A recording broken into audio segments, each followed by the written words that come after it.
শুভ সকাল সুপ্রিয় একাদশ শ্রেণীর ছাত্রছাত্রীরা, তোমরা কেমন আছো? নিশ্চয়ই ভালো আছো। আজকের অনলাইন ক্লাসে আমি তোমাদের স্বাগত জানাচ্ছি। গত ক্লাসে আমি তোমাদের আহ্বান গল্পের মূল পাঠ আলোচনা করেছিলাম এবং বলেছিলাম যে আহ্বান গল্পে কোন কোন চরিত্র আছে। তো আজকে আমি তোমাদের আহ্বান গল্পের কিছু সৃজনশীল প্রশ্ন আলোচনা করব। তো সৃজনশীল প্রশ্নের মধ্যে প্রথমে কিছু জ্ঞানমূলক প্রশ্ন এবং তারপরে কিছু অনুধাবনমূলক প্রশ্ন আলোচনা করব। তো আমি বোর্ডে কিছু জ্ঞানমূলক প্রশ্ন লিখেছি। এখানে 6টা জ্ঞানমূলক প্রশ্ন এবং 4টা অনুধাবনমূলক প্রশ্ন আলোচনা করেছি।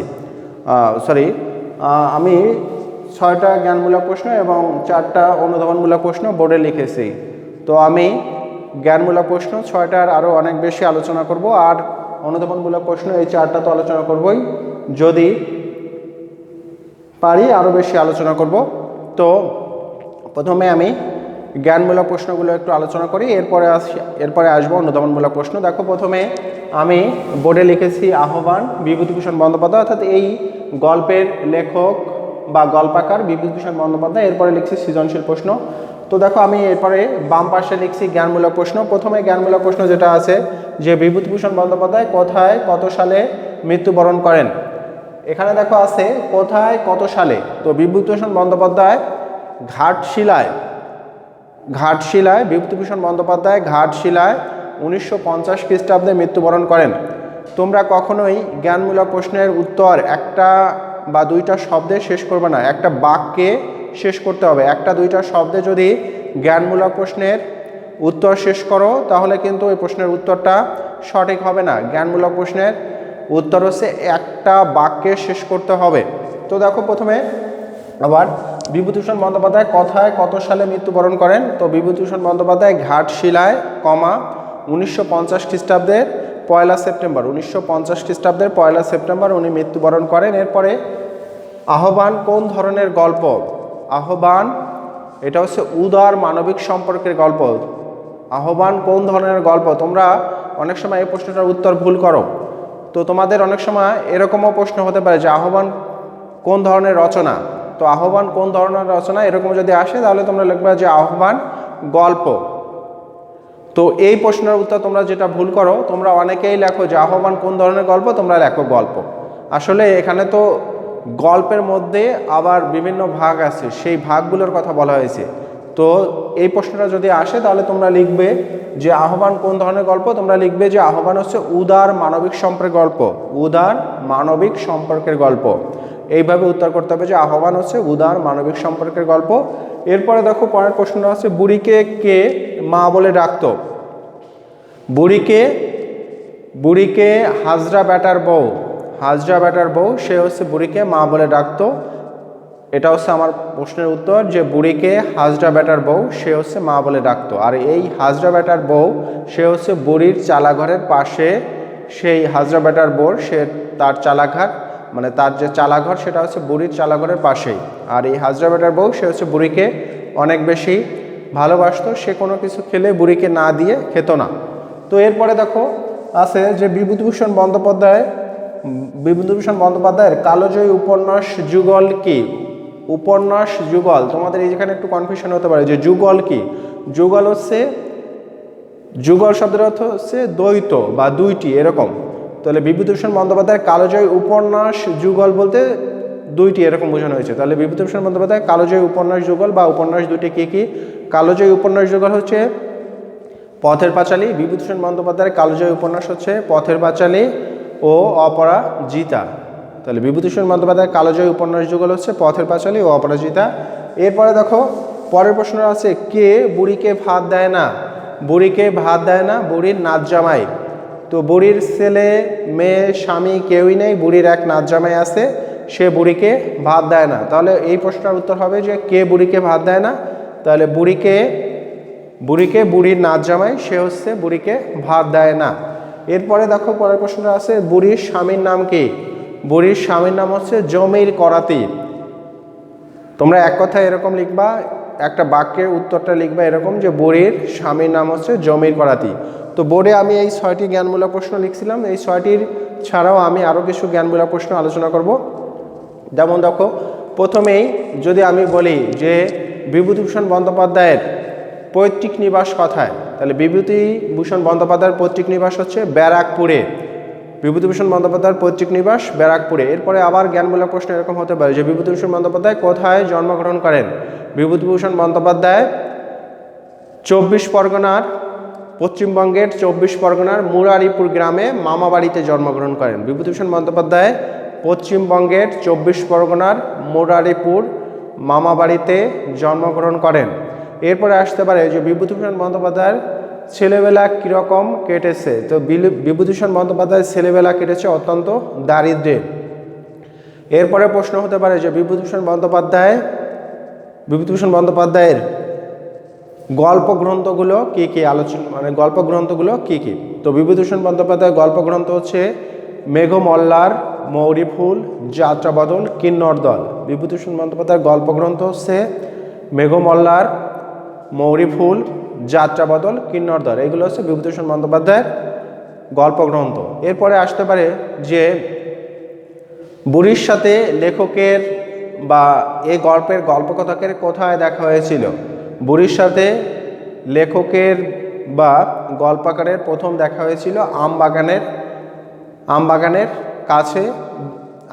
কাছে প্রথম দেখা হয়েছিল। এরপরে আসতে পারে যে বুড়িকে যখন লেখক দেখতে যায়, অসুস্থ বুড়িকে লেখক যখন দেখতে যায় তখন লেখককে বুড়ি কি কিনে দেওয়ার কথা বলেছিল। বুড়ি লেখককে কাফনের কাপড় কিনে দেওয়ার কথা বলেছিল। বুড়ি মারা যাওয়ার পরে প্রশ্ন হতে পারে এরকম যে বুড়ি মারা যাওয়ার পরে বুড়ির মৃত্যুর সংবাদ লেখক প্রথম কার কাছে পেয়েছিল। বুড়ি মারা যাওয়ার পরে লেখক বুড়ির মৃত্যুর সংবাদ প্রথমে পেয়েছিল পরশু সর্দারের স্ত্রী, যার নাম হচ্ছে দিগম্বরী। পরশু সর্দারের স্ত্রী দিগম্বরীর কাছে প্রথম পেয়েছিল। তো লেখক এরকম প্রশ্ন হতে পারে, জ্ঞানমূলক প্রশ্ন এরকম হতে পারে যে জ্ঞানমূলক প্রশ্ন এরকম হতে পারে যে লেখক মোট কয়বার গ্রামে এসেছিল। লেখক মোট 4 বার গ্রামে এসেছিল। এরকম হতে পারে যে লেখক, জ্ঞানমূলক প্রশ্ন এরকম হতে পারে যে লেখক কোন বারে এসে গ্রামে তার যে ছনের ঘর সেই ছনের ঘরে উঠেছিল। অর্থাৎ লেখক, প্রশ্নটার উত্তর এরকম হবে যে লেখক দ্বিতীয়বার গ্রামে এসে তার যে ছনের তৈরি ঘর সেই ঘরে এসেছিল দ্বিতীয়বারে।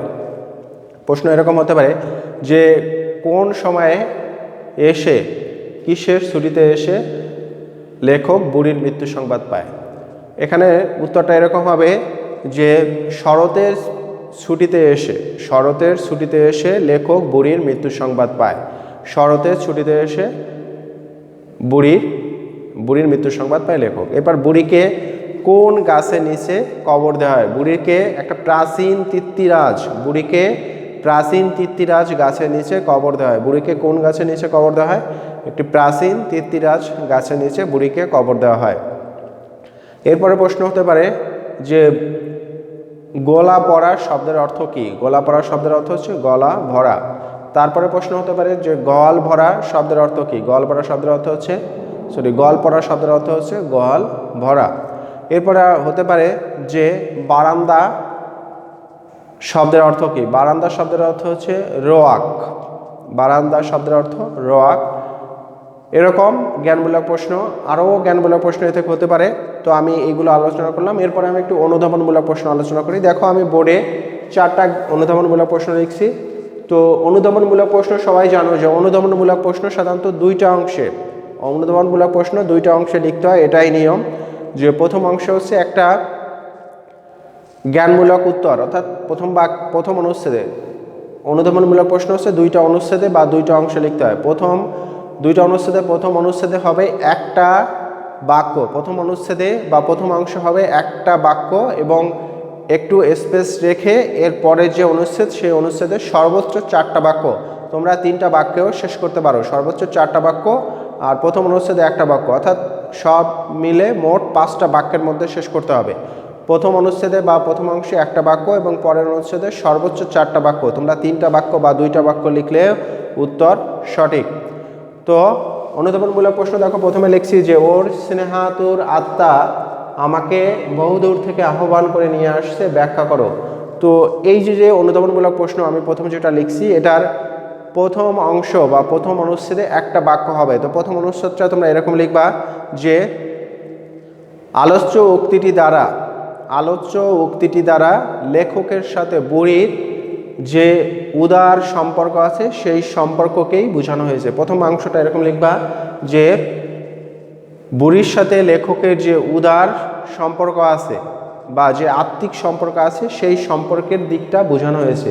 পরের অংশটা লিখবা যে লেখক শরতের ছুটিতে গ্রামে আসার পথে গ্রামের পরশু সর্দারের স্ত্রী দিগম্বরীর কাছে বুড়ির মৃত্যু সংবাদ পায়, আর মৃত্যু সংবাদ পাওয়ার পরে লেখকের মনে হয় যে ওর বা বুড়ির স্নাতুর আত্মা আমাকে দূর থেকে আহ্বান করে নিয়ে আসছে। তো এরকম প্রথম অনুচ্ছেদে একটা বাক্য এবং পরের অনুচ্ছেদে সর্বোচ্চ 4টা, তোমরা 3টা বাক্যের মধ্যেও শেষ করতে পারো। তো এরকম হচ্ছে অনুধাবনমূলক প্রশ্ন আলোচনা করতে হবে। তোমরা যদি কোনো অনুচ্ছেদ অর্থাৎ 2টা অনুচ্ছেদ না করে একটা অনুচ্ছেদে 4টা বা 5টা বাক্যের মধ্যে শেষ করো, তাহলে কিন্তু তোমরা এই জায়গায় সঠিক নম্বর পাবে না। হয়তো তোমাদের 2 নম্বরের মধ্যে অনুধাবনমূলক প্রশ্ন 2 নম্বর থাকে, 2 নম্বরের মধ্যে হয়তো 1 নাম্বার বা কোনো সময় হয়তো নাম্বার নাও পেতে পারো। তো দেখো এই জন্য কী করবে, অনুধাবনমূলক প্রশ্ন সবসময় 2টা অনুচ্ছেদে লিখবে। প্রথম অনুচ্ছেদে একটা বাক্য এবং একটু স্পেস রেখে পরের অনুচ্ছেদে 3টা বা 4টা বাক্যের মধ্যে শেষ করবে। পরের প্রশ্নটা দেখো, এরকম হবে, ও আমাকে না দিয়ে কিছু খায় না। তো এই প্রশ্নটা দ্বারা দেখো ও আমাকে কিছু না দিয়ে খায় না। তো এটা হচ্ছে এই প্রশ্নটার প্রথম অংশটা বা প্রথম অনুচ্ছেদটা এরকম হবে যে বুড়ির যে বুড়ির পাতানো মেয়ের প্রতি বুড়ির কৃতজ্ঞতা, বা এই উক্তিটি দ্বারা বা আলোচ্য উক্তিটি দ্বারা বুড়ির পাতানো মেয়ের উপর বুড়ির যে কৃতজ্ঞতা সেই কৃতজ্ঞতা প্রকাশ করা হয়েছে আলোচ্য উক্তিতে। এরকম এইটার প্রথম অংশটা লিখবা যে আলোচ্য উক্তিটি দ্বারা বুড়ির পাতানো মেয়ের প্রতি বুড়ির কৃতজ্ঞতা প্রকাশ পেয়েছে। তো পরের অংশটা লিখবা যে বুড়ির চালা ঘরের পাশে বুড়ির পাতানো মেয়ে, তার নাম হচ্ছে হাজরা বেটার বউ, সে থাকতো, সে বুড়িকে বড়ই ভালোবাসতো, বুড়িকে সে কোনো কিছু না দিয়ে খেত না। তো বুড়ির এই কৃতজ্ঞতা আলোচ্য উক্তি দ্বারা বুড়ি এই কৃতজ্ঞতাটা প্রকাশ করেছে।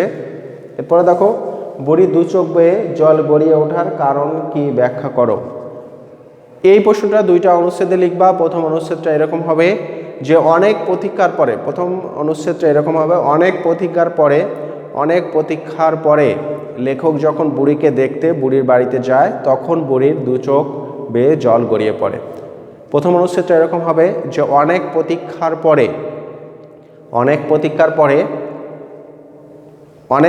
পরে বুড়িকে দেখতে লেখক যখন বুড়ির বাড়িতে যায় তখন বুড়ির 2 চোখ গড়ে জল গড়িয়ে পড়ে। তো পরের অনুচ্ছেদ 4টা বাক্য বা 3টা বাক্য যেটা হবে পরের অনুচ্ছেদে এরকম লিখবা যে বুড়ি অসুস্থ হলে লেখক বুড়িকে দেখতে যায়, বুড়িকে দেখতে গেলে বুড়ি লেখককে দেখে খুব খুশি হয় এবং আনন্দে তার 2 চোখ বেয়ে জল গড়িয়ে পড়ে। এবং বুড়ির কাছে যখন লেখক বসে তখন বুড়ি লেখককে বলে, বাবা আমি মারা গেলে তুই আমার কাফনের কাপড় কিনে দিস। এরপরেটা দেখো লিখছি যে বুড়ি একটু ঘাবড়ে গেল, ব্যাখ্যা করো। তো এই প্রশ্নটার প্রথম অনুচ্ছেদটা বা প্রথম অংশটা এরকম লিখবে যে বুড়ির স্নেহের দান হিসাবে লেখক বুড়িকে কিছু টাকা দিলে,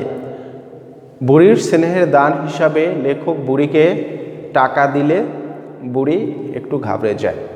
স্নেহের দান হিসাবে লেখক বুড়িকে কিছু টাকা দিলে বুড়ি ঘাবড়ে যায়। এটা হচ্ছে প্রথম অংশ। পরের অংশে একটু স্পেস রেখে পরের অংশে 4টা বাক্য এরকম লিখবে যে 4টা বাক্য এরকম লিখবে যে বুড়ি একদিন সকালে লেখকের জন্য দুধ নিয়ে আসে, তখন লেখক বুড়ির এই দুধটা রেখে বুড়িকে কিছু টাকা দেয়। বুড়ি ঘাবড়ে যায় এবং বুড়ি কিছু না বলে চলে যায়। তখন লেখকের মনে হয় টাকাটা দেয়া বোধহয় ঠিক হয়নি, ও হয়তো আমাকে স্নেহ করে বা ভালোবাসে, তার জন্য হয়তো একটা দুধটা নিয়ে এসেছিল, তো টাকাটা দেওয়া ঠিক হয়নি। এরকম তো এই ছাড়াও এই যে 4টা অনুধাবনমূলক প্রশ্ন লিখছি, এছাড়াও তোমাদের অনেক অনুধাবনমূলক প্রশ্ন এখানে এরকম অনেক অনুধাবনমূলক প্রশ্ন এখানে আছে, তো তোমরা সেগুলো একটু দেখে নেবে। তো এছাড়াও আমি আরও 2-1টা অনুধাবনমূলক প্রশ্ন আলোচনা করছি। যেমন দেখো এরকম আছে অনুধাবনমূলক প্রশ্ন যে এতদিন পরে তুই এলি, ব্যাখ্যা করো। তো এই প্রশ্নটার প্রথম পর্বটা এরকম হবে যে লেখক যখন বুড়িকে দেখতে যায় তখন বুড়ি এ কথা বলে। পরের অংশটা লিখবা যে বুড়ি অসুস্থ হলে লেখক বুড়িকে যখন দেখতে যায় তখন বুড়ি লেখককে দেখে বলে যে এতদিন পরে তুই এলি, তোর এতদিন পরে সময় হলো। তো এ কথা বলতে বলতে বুড়ির 2 চোখ গড়িয়ে জল এসে যায় এবং বুড়ি অনেকটা আনন্দেই কেঁদে ওঠে। এরপরে দেখো আরও এরকম হতে পারে যে আজই তুমি এলে, প্রশ্ন এরকম আজই তুমি এলে আর কাল রাতেই বুড়ি মারা গেছে, ব্যাখ্যা করো। আজই তুমি এলে আর কাল রাতেই বুড়ি মারা গেছে, ব্যাখ্যা করো। এই অনুধাবনমূলক প্রশ্নের প্রথম পর্বটা বা প্রথম অংশটা এরকম হবে যে লেখক শরতের ছুরি যখন গ্রামে আসে, গ্রামে ঢোকার পথে সে জানতে পারে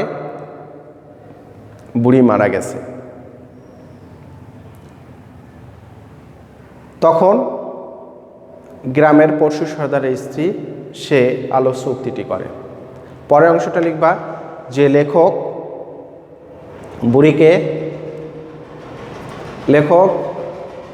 শরতের ছুটি যখন গ্রামে আসে, গ্রামে আসার পরে সে গ্রামে ঢুকেই জানতে পারে যে বুড়ি মারা গেছে। তো গ্রামের পশু সর্দারের স্ত্রী সে বুড়িকে সে লেখককে দেখে বলে যে তুমি আজই এলে আর কাল রাতেই বুড়ি মারা গেছে। তখন লেখকের মনে হয় যে বুড়ির যে অতৃপ্ত আত্মা, সেই আত্মাই আমাকে দূর থেকে আহ্বান করে নিয়ে আসছে।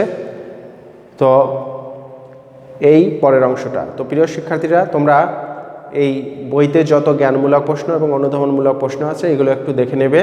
তো আজ যে এই পর্যন্তই, তোমরা পরবর্তী ক্লাসে তোমাদের এর পরে যেটা আছে সেটা আমি আলোচনা করব। আহ্বান গল্পের সম্পর্কে আহ্বান গল্প থেকে হয়তো আর এরকম আলোচনা করা হবে না, আমরা এর পরে যেটা আছে সেটা থেকে আলোচনা করব। এরপরে যেটা আছে এটা পরে সম্ভবত আমার পথ আছে, তো আমরা আমার পথ এই প্রবন্ধের উপর আলোচনায় আসবো। তো সে পর্যন্ত সবাই ভালো থাকবা। ধন্যবাদ সকলকে।